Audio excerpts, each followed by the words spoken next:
Hello दोस्तों, उटोपियन classes में आपका स्वागत है। तो चलिए अपनी वीडियो को शुरू करते हैं और रूल नंबर 1 की तरफ बढ़ते हैं। रूल नंबर 1, पहले रूल में क्या है कि बिफोर के पहले और के समक्ष के रूप में प्रयोग करें और इन फ्रंट ऑफ का बिल्कुल सामने के रूप में। इसका क्या मतलब होता है, जो बिफोर का यूज़ हम के पहले और के समक्ष दोनों ही रूप में कर सकते हैं, और इन फ्रंट ऑफ का प्रयोग बिल्कुल सामने। बिल्कुल सामने का मतलब होता है बिल्कुल आपके, मान लो बिल्कुल आई टू आई कांटेक्ट हो रहा हो, बिल्कुल आपसे सामने खड़ा हो और आई टू आई कांटेक्ट हो रहा हो बिल्कुल सामने। यानी कि बिफोर का प्रयोग के पहले के रूप में और के समक्ष के रूप में भी, इन फ्रंट ऑफ का प्रयोग बिल्कुल सामने के रूप में। चलिए इसका एग्जाम्पल देखते हैं। एग्जाम्पल में क्या है, the patient had died before the doctor arrived. यानी कि जो पेशेंट था वो डॉक्टर के आने से पहले ही मर चुका था, इसलिए यहाँ पर बिफोर के साथ। अब मैंने आपको एक रूल बताया था कि जो कार्य पास्ट में दो कार्य एक के बाद एक हो तो पहला कार्य हम पास्ट परफेक्ट यानी कि हैड प्लस वर्ब की थर्ड फॉर्म में करते हैं, और दूसरा कार्य हम वर्ब की फर्स्ट फॉर्म में, सॉरी सेकंड फॉर्म में करते हैं, मतलब कि सिंपल पास्ट में। चलिए अगले रूल की तरफ बढ़ते हैं। Rule number 2। रूल नंबर 2 में क्या है,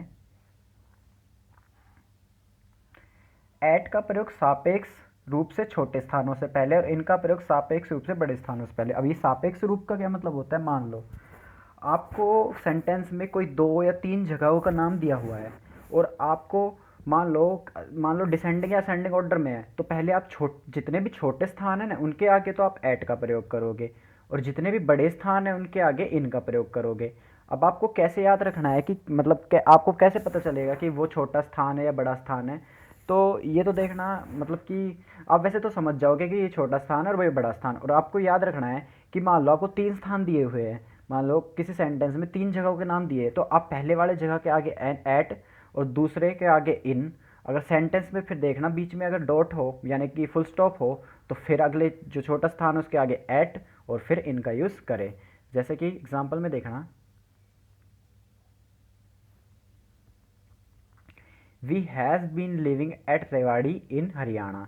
यानी कि हम यहाँ मतलब कि रेवाड़ी, हरियाणा के रेवाड़ी में रह रहे हैं। तो यहाँ पर छोटा स्थान रेवाड़ी है इसलिए हमने यहाँ पर एट का यूज़ किया, इन हरियाणा बड़ा स्थान है इसलिए हमने यहाँ पर इनका यूज़ किया है। चलिए अगर रूल नंबर 3 की तरफ बढ़ते हैं। रूल नंबर 3, रूल नंबर 3 में क्या है कि इंस्पाइट ऑफ और डेस्पाइट दोनों का यूज़ हम के बावजूद के रूप में करते हैं। इंस्पाइट ऑफ और डेस्पाइट दोनों का प्रयोग हम के बावजूद के रूप में करते हैं। जैसे कि एग्जाम्पल में देखना, in spite of working hard he failed the exams. यानी कि हार्ड वर्क के बावजूद भी वह एग्ज़ाम में फेल हो गया। चलिए अगले रूल की तरफ बढ़ते हैं। हाँ देखना दोस्तों, इसमें एक और बात है कि जो एग्ज़ाम में है ना, एग्ज़ाम में आपको वो कैसे करके देगा कि डेस्पाइट के साथ आपको ऑफ का यूज़ करके देगा, यानी कि डेस्पाइट ऑफ, ऐसे डेस्पाइट ऑफ। लेकिन आपको याद रखना है कि डेस्पाइट के साथ कभी भी ऑफ का यूज़ नहीं होता, ऑफ का यूज़ नहीं होता डेस्पाइट के साथ। हमेशा इंस्पाइट के साथ ऑफ का यूज़ होता है, डेस्पाइट के साथ ऑफ का यूज़ नहीं होता, डेस्पाइट अकेले आता है। चलिए अगले रूल की तरफ बढ़ते हैं। Rule number 4। रूल नंबर 4 में क्या है कि किसी वाहन से यात्रा करते हुए दर्शाने के लिए बाय प्लस व्हीकल का प्रयोग करें। अब इसका क्या मतलब होता है कि मान लो आप किसी सेंटेंस में आप मान लो कि कार द्वारा यात्रा कर रहा है, मतलब जो सब्जेक्ट है वो का हमारा कार द्वारा यात्रा कर रहा है, तो हम वहाँ पर इन द कार का यूज़ नहीं करेंगे। इन द कार का यूज़ तब करेंगे जब हम वो कार मतलब स्थिर खड़ी हो, एकदम बिल्कुल मोशन में ना हो, तब हम वहाँ पर इन द कार का यूज़ करेंगे। यानी कि the traveller is sitting in the car, या फिर the owner of this car is sitting in the car, जो भी है। और लेकिन अगर वो मूविंग में हो और जब यात्रा दर्शानी हो तो हम बाय कार का यूज़ करेंगे, द का यूज़ भी नहीं करना है, आपको याद रखना है। He went Delhi by car yesterday, मतलब कि वह कल दिल्ली गया किसके द्वारा, कार के द्वारा। चलिए अगले रूल की तरफ बढ़ते हैं। अब एक बात और याद रखना दोस्तों कि कभी भी यहाँ पर बाय द व्हीकल का यूज़ नहीं करें, द कब का यूज़ नहीं होना चाहिए। यहाँ पर बाय प्लस व्हीकल, सीधा by plus vehicle, by car, by bus, by train, जो भी है बाय प्लस व्हीकल, सीधा बाय प्लस व्हीकल, न कि द का यूज़ करना है। यहाँ पर द का यूज़ नहीं करना, बिल्कुल द का यूज़ नहीं करना। चलिए अगले रूल की तरफ बढ़ते हैं। Rule number 5। अब ये देखना दोस्तों, रूल नंबर 5 में क्या है लेकिन पैरों से यात्रा करने के लिए हम ऑन फुट का यूज़ करते हैं। हाँ, मान लो आप कभी पैदल यात्रा करते हो तो आप वहाँ पर बाय फुट नहीं बल्कि ऑन फुट का यूज़ करोगे, न कि बाय फुट का। बाय फुट का मतलब सॉरी, बाय प्लस व्हीकल का प्रयोग किया जाता है, न कि बाय प्लस फुट का। पैरों से यात्रा करने के लिए तो आप ऑन फुट का ही यूज़ करोगे। चलिए अगले रूल की तरफ बढ़ते हैं। सॉरी, इसका एग्जाम्पल देख लेते हैं। चलो, he usually goes to the school on foot, on foot न कि बाय फुट। चलिए अगले रूल की तरफ बढ़ते हैं। Rule number 6। छठे रूल में क्या है? एट का प्रयोग एग्जैक्ट टाइम, ऑन का प्रयोग कोई डेट, डे या डेट, और इन का प्रयोग कोई ईयर या मंथ। यानी कि हम एग्जैक्ट डेट, एग्जैक्ट टाइम जैसे 9 o'clock या 8 PM, 6 PM या 2 AM, ऐसा कोई टाइम दिया हो तो हम वहाँ पर एट का यूज़ करेंगे। ऑन का प्रयोग कोई भी डे या डेट दिया हो, मान लो 2 जनवरी, 15 अगस्त, 26 जनवरी, ऐसी कोई डे या डेट दी हो तो हम वहाँ पर ऑन का यूज़ करेंगे। ईयर या मंथ, कोई भी जनवरी, फरवरी, मार्च, अप्रैल, कोई भी मंथ दिया हो, या 2011, 12, 13 कोई भी ईयर दिया हो तो हम वहाँ पर इनका यूज़ करेंगे। चलिए इसका एग्जाम्पल देखते हैं। एग्जाम्पल में क्या है? We are going to the picnic on Sunday morning. अब ये देखना, संडे कोई डेट है, सर्टेन डेट, सॉरी डे या डेट, मैंने आपको दोनों बताया था। डे या डेट से पहले हम उनका यूज़ करते हैं, तो संडे यहाँ पर डे है तो हम यहाँ पर उनका यूज़ किया हुआ है। चलिए रूल नंबर 7 की तरफ बढ़ते हैं। रूल नंबर 7 में क्या है कि मॉर्निंग और इवनिंग का यूज़ होने पर इनका प्रयोग करते हैं, जब वह इसके साथ डे भी जोड़ दे तब ऑन का प्रयोग होगा। इसका क्या मतलब है कि मान लो कभी भी किसी सेंटेंस में मॉर्निंग और इवनिंग ही दिया हो, कोई डे या डेट नहीं दी हो, तब तो हम वहाँ पर इनका यूज़ करेंगे। लेकिन अगर मान लो संडे मॉर्निंग, मंडे इवनिंग ऐसे दिया हो, माने डेट भी जोड़ दिया जाए, तो हम वहाँ पर ऑन का यूज़ करेंगे। चलिए इसका एग्जाम्पल देखते हैं। अब देखना, इन the morning, in the evening, यानी कि केवल मॉर्निंग है और केवल इवनिंग है, तब हम यहाँ पर केवल इनका यूज़ करेंगे। चलिए अगले रूल की तरफ बढ़ते हैं।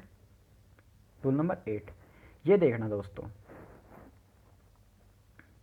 मैंने आपको यहाँ पर कुछ वर्ड्स दिए हुए हैं जो टाइम को शो करते हैं। Today, tomorrow, yesterday, the following day, the next day, yesterday evening, yesterday afternoon, tonight, tomorrow evening, tomorrow afternoon आदि से पहले कभी भी प्रीपोजिशन का रूप प्रयोग न करें। इसका क्या मतलब होता है? जितने भी आप ये मान के चलो, डे या डेट, सॉरी डे या डेट, डे या डेट, मंथ या ईयर, या सर्टेन टाइम के अलावा, सर्टेन टाइम के अलावा कोई और चीज़, यानी कि कोई और चीज़ आए और वो टाइम को ही शो करे, तो आपको उसके आगे किसी भी प्रीपोजिशन का प्रयोग नहीं करना है। मैंने क्या बताया अभी आपको कि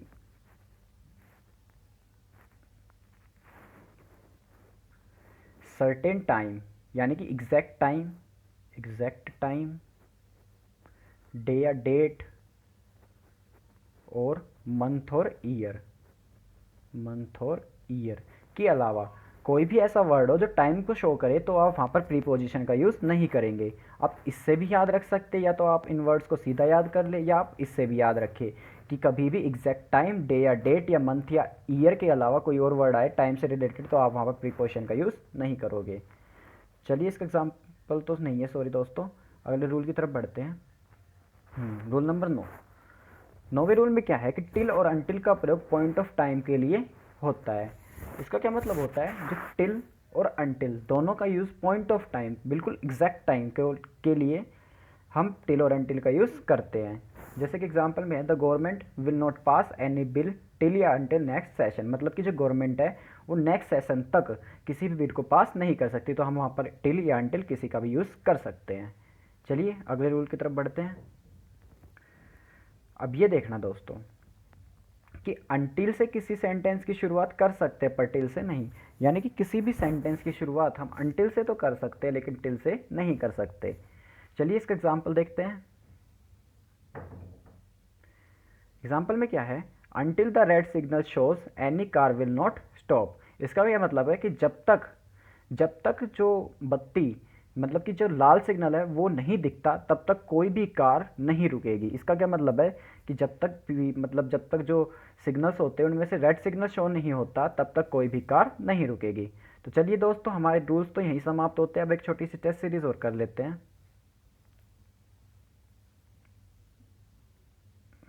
पहला क्वेश्चन है इसका कि the matter presented in front of the court by the lawyer. अब इसका क्या मतलब है कि अब मैंने आपको बताया था कि बिफोर, बिफोर का प्रयोग हम दो चीज़ों के लिए करते हैं, एक तो पहले और एक के समक्ष।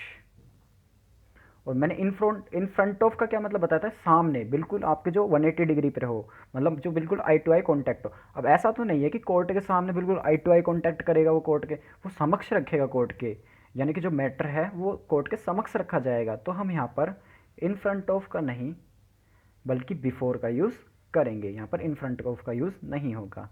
चलिए अगले क्वेश्चन की तरफ बढ़ते हैं। Question number 2। सेकंड क्वेश्चन में क्या है दोस्तों कि Rohan has been working in Rewari and Sohan has been working in Delhi for 2 years. अब मैंने आपको क्या बताया था कि सापेक्ष स्थान, मतलब कि किसी सेंटेंस में आपको दो स्थान दिए हुए हों और मतलब कि दोनों मतलब एक दूसरे से मान लो असेंडिंग या डिसेंडिंग ऑर्डर में हो। मान लो कोई छोटे स्थान हो, एक मतलब कि उनमें से एक स्थान छोटा हो एक स्थान बड़ा हो, तो आप छोटे स्थान के आगे तो आप एट का यूज़ करोगे और बड़े स्थान के आगे इन का यूज़। अब देखना दो स्थान है यहाँ पर, रेवाड़ी और दिल्ली, तो इनमें से बड़ा स्थान तो दिल्ली है और लेकिन रेवाड़ी छोटा स्थान है, तो रेवाड़ी के आगे यहाँ पर एट का यूज़ होगा न कि इन का। चलिए अगले क्वेश्चन की तरफ बढ़ते हैं। क्वेश्चन नंबर 3 में क्या है कि despite of Ram's good performance in the match his team was defeated in the match. अब इसका क्या मतलब है कि मैंने आपको बताया था कि जो डेस्पाइट, डेस्पाइट के सभी साथ कभी भी ऑफ का यूज़ नहीं होता, बल्कि किसके साथ होता है, इंस्पाइट के साथ। तो यहाँ पर ऑफ का यूज़ नहीं होगा। चलिए अगले क्वेश्चन की तरफ बढ़ते हैं। अगले क्वेश्चन में क्या है कि Sham usually walks by foot in the morning. अब इसका क्या मतलब है कि शाम जो है वो सुबह, हर रोज़ सुबह मतलब कि पैरों, मतलब वॉक करता है, किससे, पैरों से, मतलब कि पैरों से वॉक करता है, आप जो भी मान लीजिए। लेकिन मैंने आपको बताया था कि बाय फुट का प्रयोग नहीं होता, ऑन फुट का यूज़ होता है, न कि बाय फुट का। ऑन फुट, यहाँ पर ऑन फुट का यूज़ होगा, न कि बाय फुट का। चलिए आज के लास्ट क्वेश्चन की ओर बढ़ते हैं। आखिरी क्वेश्चन में क्या है दोस्तों, the exam is postponed for tomorrow morning.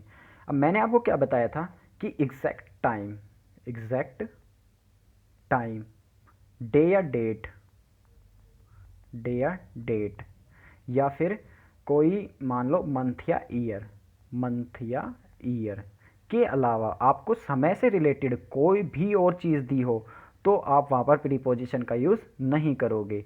अब देखना टुमारो मॉर्निंग, टुमारो मॉर्निंग भी आपको पता है एक समय से रिलेटेड वर्ड है, तो लेकिन यहाँ पर हम फॉर का यूज़ नहीं करेंगे, ये सिर्फ इतना होगा, the exam is postponed tomorrow morning. तो चलिए दोस्तों, आज का सेशन हम यहीं समाप्त करते हैं। उम्मीद है ये सेशन आपको पसंद आया होगा। कल मिलते हैं नए रूल्स के साथ। जय हिंद, अलविदा, जय भारत।